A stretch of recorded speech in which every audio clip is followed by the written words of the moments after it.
거지방이 뭐냐면 이제 거지들이 모이는 거죠. 빅 이벤트가 많았어요. 이제 급성 위험이 왔어요. 아 맞다, 열쇠 두고 나왔는데 받치기 0.02초 전 그때 딱 문고리를 잡았다고 생각을 했는데 갇혀버렸습니다. 주거래은행에서 해외 송금을 했다가 이게 생각보다 너무 오래 걸리고 하다 보니까 또 멘붕이 온 거죠. 친구한테 추천받은 어플이 있어서 아주 호록호록 딱 보낼 수가 있었습니다. 비니입니다. 제가 오늘 이렇게 영상을 켜게 된 이유는 계속 쇼츠만 올려가지고 영상을 슬슬 올릴 때가 됐다고 생각하기도 했고, 제가 호주에 오기 전에 호주에 오면은 얼마 정도의 비용이 필요할까? 이게 가장 첫 번째로 들었던 생각이어가지고 궁금하신 분들이 계실 것 같아서 11월 중순부터 지금 2월 초까지 한번 어느 정도의 비용이 들었는지 보려고 합니다. 제목에 썼던 것처럼 저는 거지방 방장인데요. 거지방이 뭐냐면 처음엔 오픈 채팅방에서 시작한 걸로 알고 있는데 이제 거지들이 모이는 거죠. 돈을 아끼고 싶으신 분들이 모이는 거죠. 지출이 있을 때마다 단톡방에 올리는 거예요. 그러면은 이제 그 지출 내역을 보고 승인 이걸 해주거나 아니면은 사람들 입장에서 봤을 때 이건 과소비다라는 생각이 들게 된다면은 아끼세요 이렇게 직언을 하거나 아니면은 대체안을 이렇게 주는 겁니다. 예를 들어서 누가 이모티콘 결제를 했어요. 그러면 이제 그림 그려서 짤로 올리면서 사용을 하십시오 이런 대체안을 주는 방식인 거죠. 어쩌다가 거지방 방장이 되었냐면 이는 바야흐로 박싱데이 때였습니다. 호주는 크리스마스 다음날에 박싱데이라고 약간 재고정리 세일 이런 걸 하는데요. 제가 원래는 박싱데이를 야무지게 즐기려고 했는데 그때 제가 갑자기 495불을 지불할 때가 생겼는데요. 워홀 초반에 갑자기 이렇게 큰 돈이 나가니까 약간 멘붕이 오더라고요. 그럼 평소에 쓰는 소비를 좀 아껴보자 라는 생각이 들었습니다. 그래가지고 제가 시드니에 사는 친구들한테 거지방을 해보는 거 어떻겠니? 라는 제안을 주었습니다. 그때는 제가 495불이 호주 계좌에 없었습니다. 그래서 급하게 한국 계좌에서 돈을 빼야 하는데 1금융권에서 해외 송금을 이용하게 된다면은 이게 절차도 복잡하다고 생각이 들었고요. 그리고 송금을 받기까지 기간도 조금 걸리거든요. 비용도 거의 10,000원 돈 되는 정도 들기 때문에 그냥 필요할 때마다 가져오기에는 조금 무리가 있어요. 예전에 한번 주거래은행에서 해외 송금을 했다가 이게 생각보다 너무 오래 걸리고 하다 보니까 또 멘붕이 온 거죠. 이 은행을 썼을 때 이렇게 오래 걸렸는데 나는 오늘 내일 보내줘야 될 것 같기도 한데 어떡하지? 이런 생각이 들어가지고 친구한테 추천받은 어플이 있어서 활용해서 아주 보낼 수가 있었습니다. 그래서 이 어플에 대해서는 마무리쯤에 중간중간마다 언급드릴 예정입니다. 그래서 앞서 얘기를 했던 것처럼 11월 중순부터 2월 초까지 월별 소비를 같이 얘기를 나눠보면서 거지방 방장으로서 이거는 잘한 소비다. 이거는 거지방 방장 자격 박탈이다. 약간 이런 소비를 나눠서 얘기를 하고 나중에 워홀 올 생각이 있거나 아니면 호주 물가가 궁금하거나 아니면 그냥 거지방 방장을 얼마나 쓰나 궁금하신 분들에게 알려줘보는 시간을 가져보고자 합니다. 또 앞서 말씀드린 해외 송금이 필요할 때 사용했던 어플에 대해서 소개해보는 시간을 가져보고자 합니다. 11월 16일 입국 날부터 마지막 날 11월 30일까지 15일 동안 얼만큼 썼나 한번 같이 보도록 합시다. 일단 초반에 나가는 비용이 상당히 많았을 거예요. 교통비 170불을 나갔습니다. 괜찮고요. 자격증 학원 비용 160불이 나갔습니다. 자격증 학원 같은 경우는 RSA라고 제 쇼츠를 보신 분들이라면 알 텐데 이게 식음료 중에서도 주류를 취급하는 업체에서 일하기 위해서는 필수로 있어야 되는 자격증인데요. 우리나라 같은 경우에는 술을 판매하는 곳에서 딱히 별다른 자격증이 없더라도 근무를 할 수가 있는데 여기서는 이제 주류 판매를 거부할 수 있는 권리가 있어요. 이 사람이 딱 봐도 더 마시면 위험할 것 같거나 아니면은 민폐를 부린다. 직원이 주류 판매를 이 분한테 거부할 권리가 있는 겁니다. 저는 외노자 생활의 바운더리를 넓히기 위해 이 코스를 수강을 했고요. 160불을 지불하게 되었습니다. 아주 합리적 소비였다. 그리고 11월 말에는 블랙 프라이데이가 있지 않겠습니까? 난 이제 워홀 온 사람인데 이 별프를 즐겨도 되나 이런 고민이 들었지만 하지만 1년에 한 번씩 오는 기회라고 생각을 하다 보니까 이건 놓칠 수 없다. 추후에 돈이 없을 것 같아서 별프 소비를 하지 않으면 이건 너무 근시안적인 생각이 아닌가. 나무를 보지 말고 숲을 봐라 이런 생각이 들어가지고 결국 소비를 하게 되었고요. 별프 쇼핑 비용 475불 들었습니다.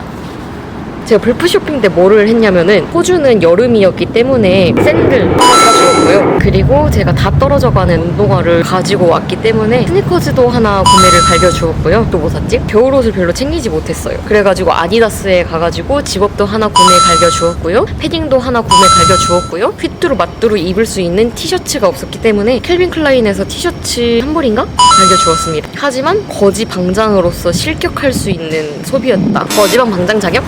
실격이다. 그리고 생활용품, 식비 같은 장보기 비용이랑 외식 비용 총 해가지고 683불이 나갔습니다. 2주의 시간 동안 60만 원이 넘는 저 먹는 비용을 쓴 거거든요. 사실 합리적인지 잘 모르겠어요. 무엇보다 가장 지출 비용이 컸던 집세 비용에 대해서 정산을 같이 해볼 건데요. 저희 임시숙소 비용은 첫 번째로 구했던 데는 에어비앤비였는데 거기서 5박 6일로 513불 나갔고요. 하루당 하면은 8만 원 정도 되는 비용이었습니다. 그 다음 임시숙소로는 한인 숙소를 구해가지고 2인실을 구했는데요. 이때는 315불의 비용이 들어가지고 하루에 43불인가? 한 그 정도 드는 비용이 들었고요. 그리고 제가 누구랑 같이 못 사는 체질이기도 해가지고 1인실을 찾아다녔기 때문에 이 정도 비용이 들었지, 백패커스나 4인실을 구하신다면 이것보다 훨씬 저렴한 가격으로 구하실 수 있습니다. 그리고 드디어 제가 장기적으로 머물 집을 구했기 때문에 역시나 독방이었고요. 주세 2주치의 비용을 보증금으로 보통 내거든요. 제가 주에 350불이었어가지고 700불을 보증금으로 드리고 또 2주치의 집세를 선불로 내야 돼요. 보증금 700불, 선불 700불, 키 보증금 150불 해가지고 그래서 1550불의 비용을 냈습니다. 2주치 선불이라는 생각을 못했어가지고 1550불이 갑자기 나가게 되니까 제가 호주 계좌에 또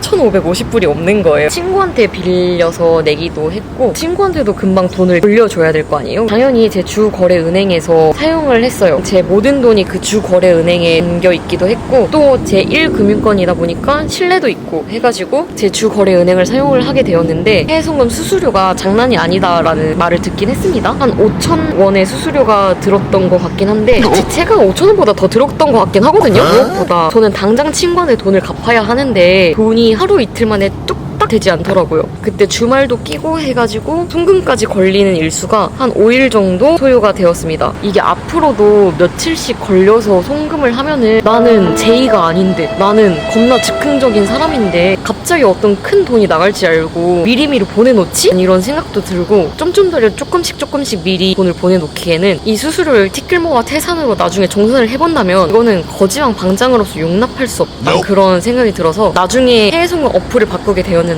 이게 앞서 말했던 추천드릴 어플이기도 하고 나중에 한 번 더 설명을 드리도록 하겠습니다. 그 다음으로 12월 소비입니다. 이때 역시 집값으로 4주치 해가지고 1240불이 들었고요. 통신료 35불, 교통비 149불 들었습니다. 이런 건 필수 소비이기 때문에 여기서부터 깐깐하게 하면 안 되거든요. 전 제 최선의 소비를 했다고 생각을 하고요. 영양제 비용으로 52불 소비 갈겼고요. 이것도 상당히 합리적입니다. 제가 외노자로서 근면 성실하게 일을 해야 되는데 피곤하면 안 되잖아요. 그래서 간 영양제 아주 탁월한 소비였다. 그리고 제가 아토피가 상당히 심하거든요. 달맞이꽃 종자유도 필수제였다 라고 할 수가 있겠습니다. 제가 지금 확인을 해보니까 문화생활 비용이 33불밖에 들지 않았어요.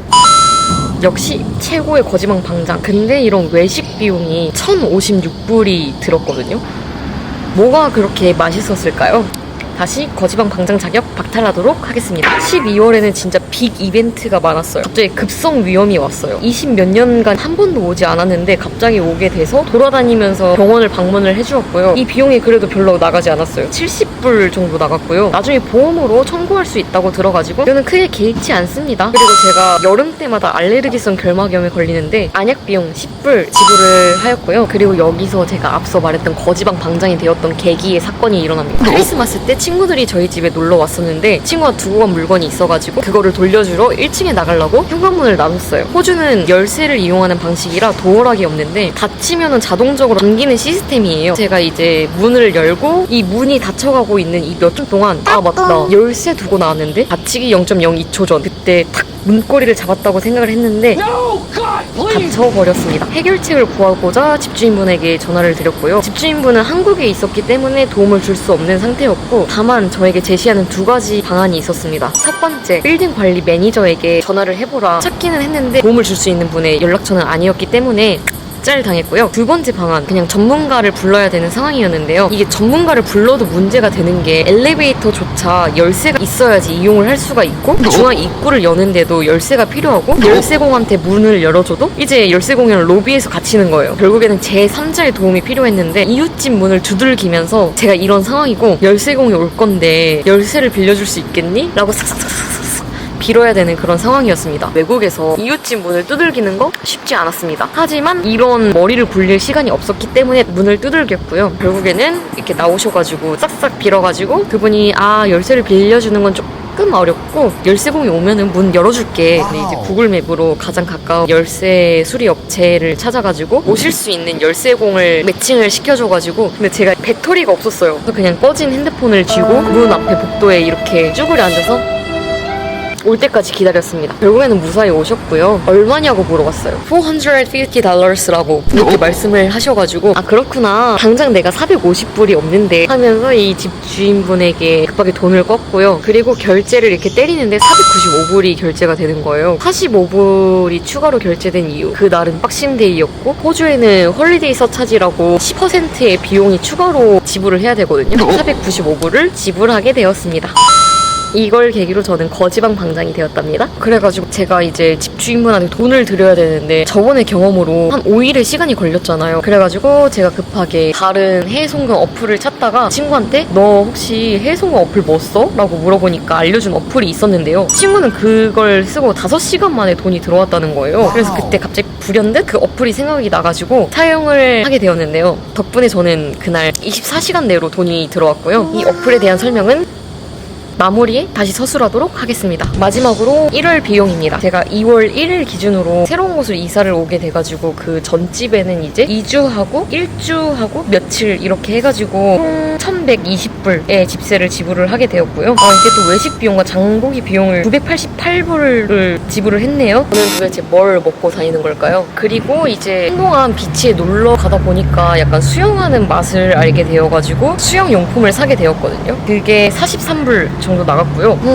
솔직히 거지방 방장으로서는 조금 실격인 소비긴 하지만 제가 문화생활을 함으로써 정신치료가 되고 그렇다면 정신과 비용을 아끼게 된 것이고 정신과 비용도 호주에서는 얼마나 비싸겠습니까? 그걸 아꼈다 생각하면 정말 잘한 소비다 라고 할 수 있겠습니다. 그리고 제가 패딩턴 마켓에 갔다가 겁나 영롱한 목걸이를 보게 되어가지고 그 목걸이를 20불을 주고 샀고요. 인정합니다. 이거 거지방 방장으로서 실격입니다. 앞으로 거지방 방장 하지 않겠습니다. 그리고 클라이밍 비용으로 29불 소비하게 되었습니다. 통신료 35불, 교통비 170불 나가게 되었고요. 그렇게 해서 1월은 총 2,447불이 들게 되었습니다. 따단! 디스크 용량 문제로 집으로 장소를 바꾸게 되었고요. 여기서 마무리 한번 가보도록 하겠습니다. 우선 다 같이 정산을 해보면서 제가 드는 생각이 식비를 아끼는 게 중요한 것 같아요. 호주 같은 경우는 장보기 물가는 한국이랑 비슷하다고 볼 수 있는데 외식 물가 비용이 2배에서 3배 정도라고 생각하시면 되거든요. 특히 한식은 진짜 비쌉니다. 예를 들어서 우리가 한 2인 전골류를 먹으려고 하면은 여기서는 4, 5만 원대 먹을 수가 있고요. 서비스를 받을 수 있는 모든 것에서의 비용이 비싸기 때문에 그 부분을 고려해 보시면 좋을 듯 합니다. 그리고 저는 독방을 사용하기 때문에 주에 400불에 가까운 돈을 내고 있는데 나는 누군가와 함께 사는 것을 크게 개의치 않는다. 2인실 혹은 다인실을 이용해서 주 200불대의 방을 얻으실 수 있으십니다. 그리고 무엇보다 저처럼 갑자기 아파가지고 의료비로 돈이 나가거나 갑자기 열쇠를 잃어버려서 열쇠공을 불러야 된다든지 그렇게 되면 진짜 갑자기 큰 돈이 나가게 되거든요. 사실 호주에 오기 전에 검색을 해봤을 때 딱히 현금을 별로 환전하지 않아도 된다고 들었어요. 왜냐면 가자마자 호주 계좌를 개설할 것이고 해외 결제 수수료 없이 사용할 수 있는 카드도 여러 개 되어 있기 때문에 그걸로 충분히 대체가 된다고 들었고요. 근데 가장 당황스러운 경우는 그런 거죠. 계좌 이체를 해외에서 해야 될 때 호주에 있는 계좌에 내 돈이 있어야 되거나 아니면 아예 한국 계좌에서 돈을 끌어다가 보내야 되기 때문에 해외 송금을 이용해야 합니다. 그렇다면 한국 돈을 미리미리 빼어서 호주 계좌에 넣어두면 되지 않나 라고 생각하실 수도 있는데 저희가 이제 호주에 오면서 핸드폰 한국 유심을 유지하시는 분들도 많으시고 저는 건강보험료도 계속 나가고 있거든요. 아니면은 뭐 OTT 계좌를 한국 계좌로 연결을 해놓는다던가 호주 계좌로 바꾸기에는 너무 번거롭잖아요. 그래서 이런 식으로 한국 계좌에서 돈이 나갈 일이 있기 때문에 한국 계좌에 있는 모든 돈을 호주 계좌로 바꾸는 것은 권유드리지 않습니다. 갑자기 해외 송금을 해야 할 때는 어떻게 해야 하나 싶으신 분들에게 처음부터 중간중간마다 말씀드린 어플에 대해서 소개를 해보고자 합니다. 제가 소개할 어플은 바로 모인인데요.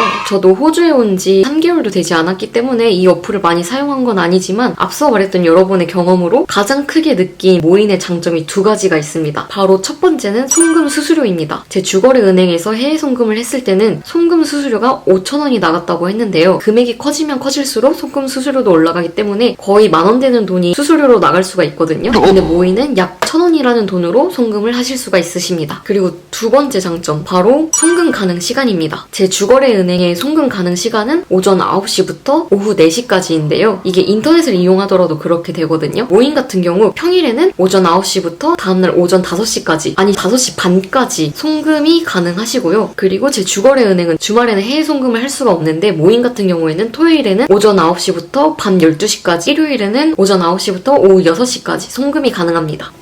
근데 이렇게 생각할 수가 있죠? 송금은 언제든지 가능하더라도 이게 실질적으로 해외 계좌에 가기까지의 시간, 그게 제일 중요하잖아요? 저도 제 주거래 은행에서 이용했을 때 거의 5일이 되는 시간이 걸렸기 때문에 정말 골치가 아팠는데, 제가 모인으로 해외 송금을 2번 정도 해봤는데 첫 번째 했을 때는 제가 들었던 거에 비해 조금 오래 걸리긴 했어요. 제 친구는 3시간 만에 돈이 들어왔다고 했는데 저는 12시간 정도 소요가 됐던 것 같습니다. 근데 두 번째 했을 때는 제가 송금을 보낸 것도 상당히 늦게 보내긴 했어요.